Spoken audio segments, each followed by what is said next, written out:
So, what's up mga tropa?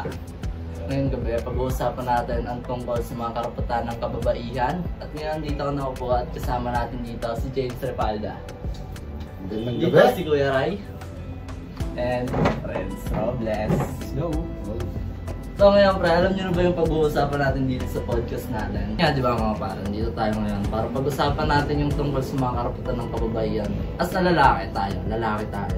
Anong masasabi natin tungkol sa mga kababaihan? Lalo na yung mga, hindi lang mga girlfriend natin, mga nanay natin, lola. Sa panahon nila, ano kaya masasabi natin tungkol doon? Detol kasi nung sabihin na natin mga 80s, 70s, 80s, ganyan. Mga lola natin. Oo, mga lola natin. Simulan natin. Panahon kasi nila to, ang mga babae talaga is bahay lang. Oo, Tapos, sabi nga. syempre dati, no, nung panahon nila, pag, kunyari, example, pag nililigawan sila, talagang, alam mo yun, kailangan mo maghirap muna. Kasi Pag-igib sila ng ano, pag-igib sila, pagsibak sila ng kahoy, gano'n kasi yung panahon na gano'n niya yung karapatan, gano'n. Tsaka parang puro lalaki lang yung nagtatrabaho, ganun. Gano'n niya. Kasi nung panahon nila, parang ang mindset nila, babae ako, princess treatment, babae ako. Hindi naman sa mindset tol kasi di ba nung panahon din nila, wala masyado talagang trabaho. Housewife lang tol, housewife gano'n. Puro kasi pang lalaki yung mga trabaho nung time na yun.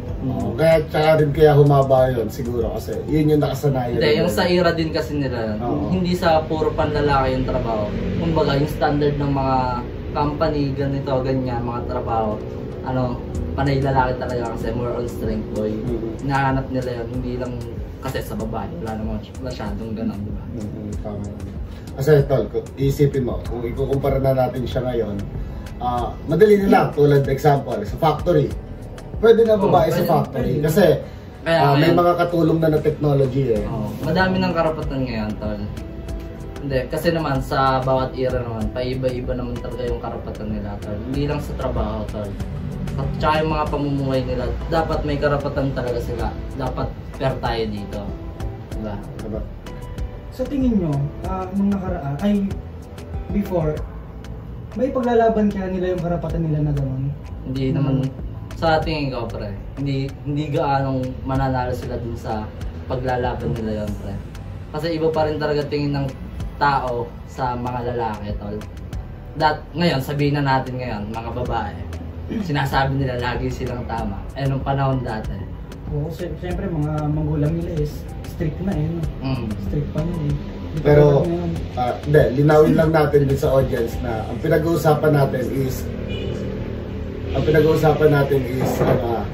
Pilipinas. Baka kasi may mga manonood sa atin. Hindi lang sa pre. Ganun na nga yung mga tao talaga.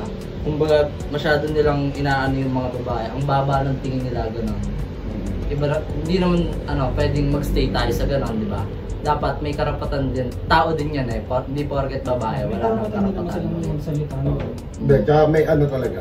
Kung hindi naman totally wala silang ginagawa. Kumbaga, dati, may specific na trabaho para sa kanila tulad ng nurse, gano'n. Yun nga. Yung karapatan nila nung panahon na yun, hindi masyadong mataas. Yun sa panahon na yun, pre. Tulad ng mga lalaki talaga. Talagang maso-maso. Dito. Pag-iigib ka pa nila noon. Sa atin nga, may BBM ba dito? May BBM sa inyo, sa atin. Meron ng BBM. Hindi, dito sa ating apat. Sa ating apat may BBM dito. Kami kay BBM. Ngayon? Oo, tol, BBM. BBM din ako eh. BBM. Ngayon, BBM pa rin ngayon. BBM pa rin ngayon. Ngayon Ngayon, BBM na. Medyo lang, may sabit. May sabit, pre. Pero ngayon, sa kung may karapatan na nanalo si Lenny, iba takbo ng Pilipinas ngayon. Diba, tol? Hindi kasi masyado nilang minaliit si Lenny, tol. Nung panahon niya nung sa na president, tinulungan yung buong Bicol. Malaki din naman yung nagawa ng Marcos. Pero pre. Pero, di ba, kumbaga, kung pwede natin try natin yung babae naman yung may karapatan na mamuno, pre. Hindi kasi natatry masyado ng Pilipinas yun, pre. Walang korap na yan. Hindi naman sa korap lang, tol. Kumbaga, kasi, panay lalaki. Hanggang ngayon, tol, lalaki. Diba? Halimbawa, sa may... Parang na ng Marcos After na yun. nung kay Cory, biglang bumagsak yung ano. Panay na lang tol. Wala naman halos nag-i-improve sa Pilipinas, di ba? Asan yung karapatan doon? And sa mga babae, yung power nila, hindi pa rin nila talaga may angat tol, yung woman empowerment. Pero tol, sa tingin niyo, ngayon na, tama ba na tama ba na masasabing kaya nang gawin ng babae ginagawa ng mga lalaki? Para sa akin, hindi lahat Hindi lahat ng bagay kaya ng babae. Kasi lahat tayo may sarili tayong kakayanan na hindi kaya ng isang tao talaga. Sabihin na natin, tayong mga lalaki, hindi rin natin kaya gawin lahat ng babae. Tol. Yung mga kakayanan din ng mga babae, hindi natin kaya. Kaya hindi natin matatawag na equal eh. Kumbaga dapat kasi hindi nila pinagkukumpara sa dapat ang tawag yun na give and take. Give and take yan. Hindi tol, hindi sa kumbaga maging equal man. Kasi nga, dapat may karapatan ng lalaki, may karapatan din ng babae. Tol.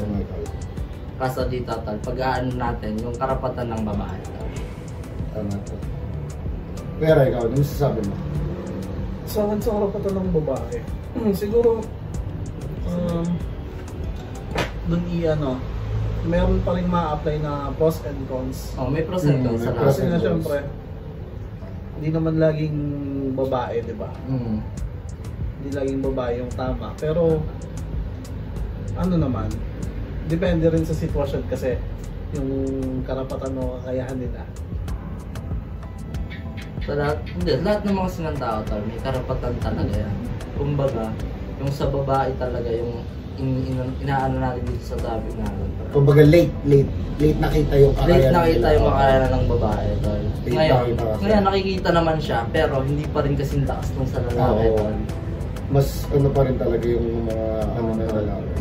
Pero tol, once na makakita ka, kaya pala to ng babae, tol. Karapatan naman ng lahat yun. Karapatan ng lahat yun, tol, pero hindi mo nakikita as a kaya ng babae, tol. Lalo noon, hindi mo talaga siya makikita kasi ultimo nasa bahay lang sila eh. Kaya tol, yung mga lola natin, pre, kumbaga tumanda sila as housewife na lang, pre. Hindi, yung mga lolo natin, hindi sila pinagtrabaho, pre. Kasi nga, wala masyadong compatible na trabaho sa kanila that time and hindi sila nasanay na magtrabaho and sanay lang sila as housewife.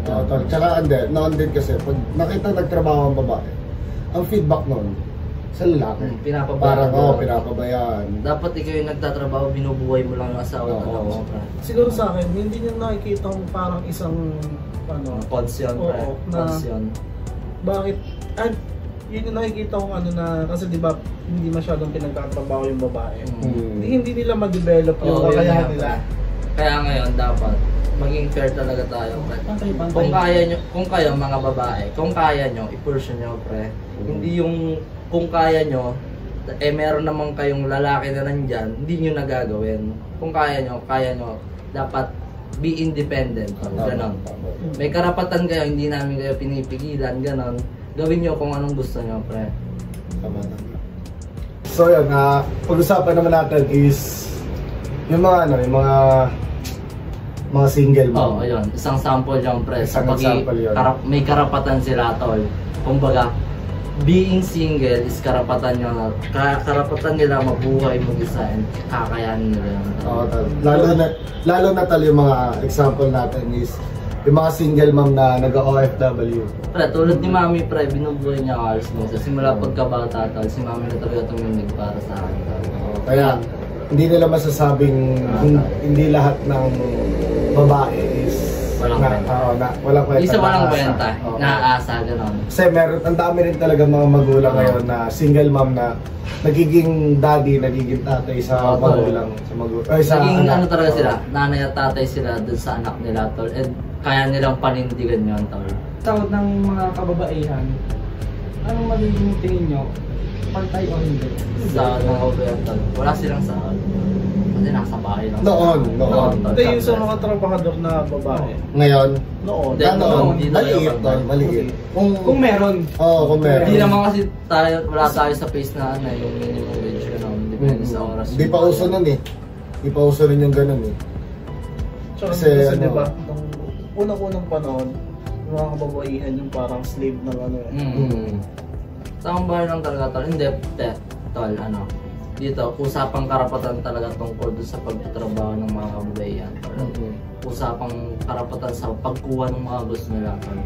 Para sa akin, yung mga babae hindi nila makuha yung karapatan nila na makuha yung gantong bagay kasi nga, parang sila halos sa tol. Eh ngayon, Equal, tol.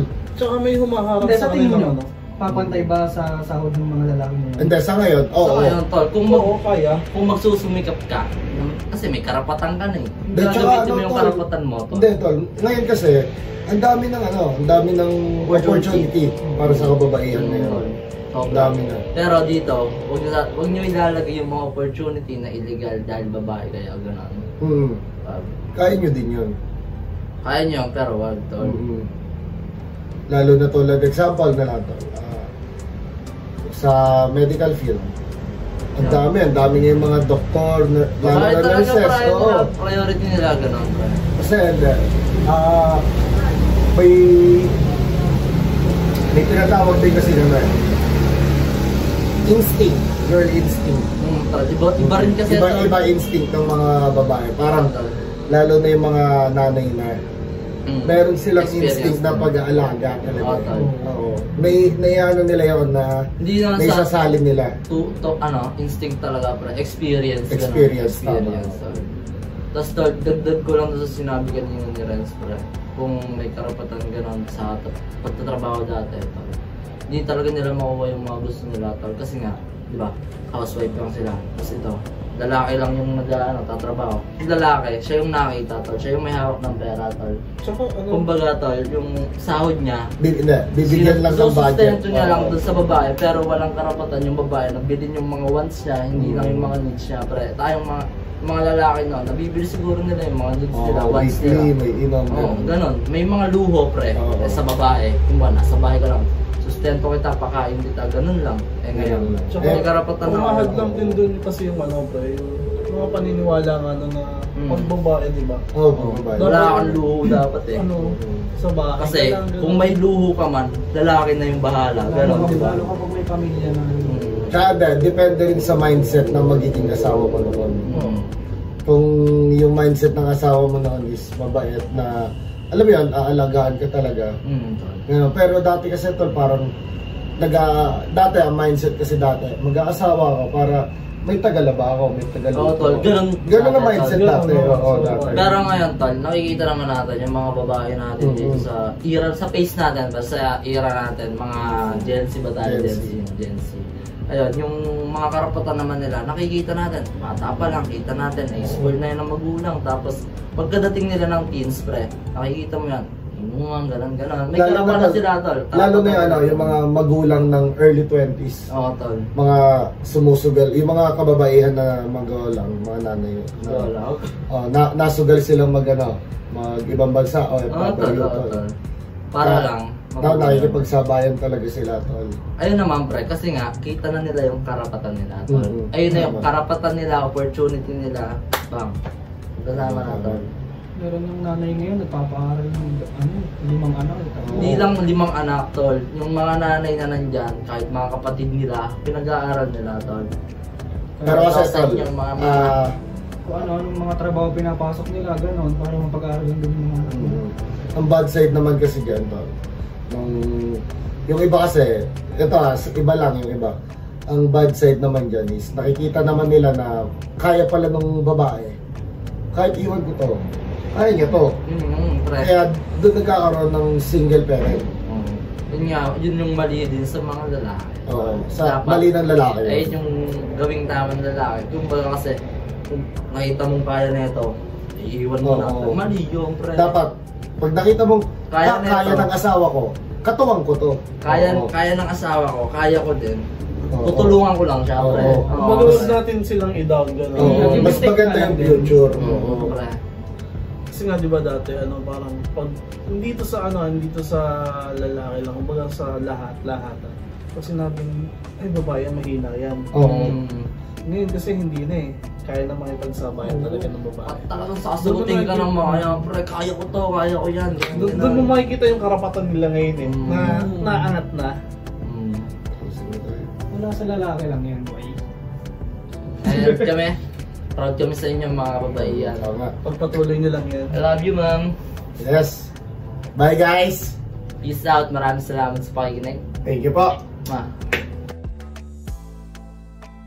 Ba't na yung cellphone? Mas mag-charge mo muna saglit. Search ka muna, tol. Hindi, pre. Yan, gila.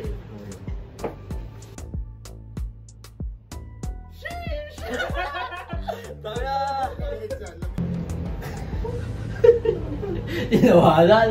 Cut tayo daw, pre. Cut tayo daw, Cut tayo daw.